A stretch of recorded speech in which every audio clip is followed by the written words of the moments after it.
From the newsroom at news.com.au. We'll start in New South Wales, and thousands of nurses from public hospitals are set to go on strike today. Crisis talks between health authorities and nursing industry representatives failed to reach a resolution. The nurses are calling for better nurse-to-patient ratios and more than a 2.5% pay rise. To federal politics now, Scott Morrison is launching a last-ditch effort to pass laws to automatically deport foreigners convicted of crimes punishable by at least 2 years in jail.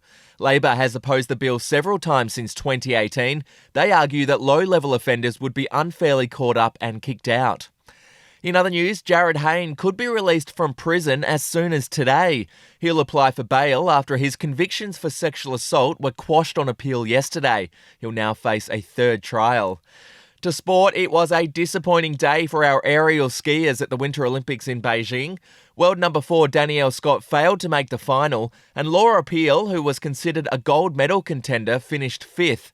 Australia is currently sitting 16th on the medal tally with 1 gold, 2 silver and a bronze. To showbiz, Australia's top comedians have opened up about their most awkward gigs. Dave Hughes told news.com.au about the time he performed at a notoriously brutal comedy venue in Scotland. And I walked on stage. Actually, Ross Noble introduced me. He gave me a pep talk before the show. I was first on. He said, just relax, whatever happens out there, man. Don't take it personally. I'm thinking, it's a comedy night, mate. Just chill out, Ross. I walked on stage and started talking, and then I reckon 300 people just started the chant, "F*** off, Aussie, f*** off." And, it wasn't...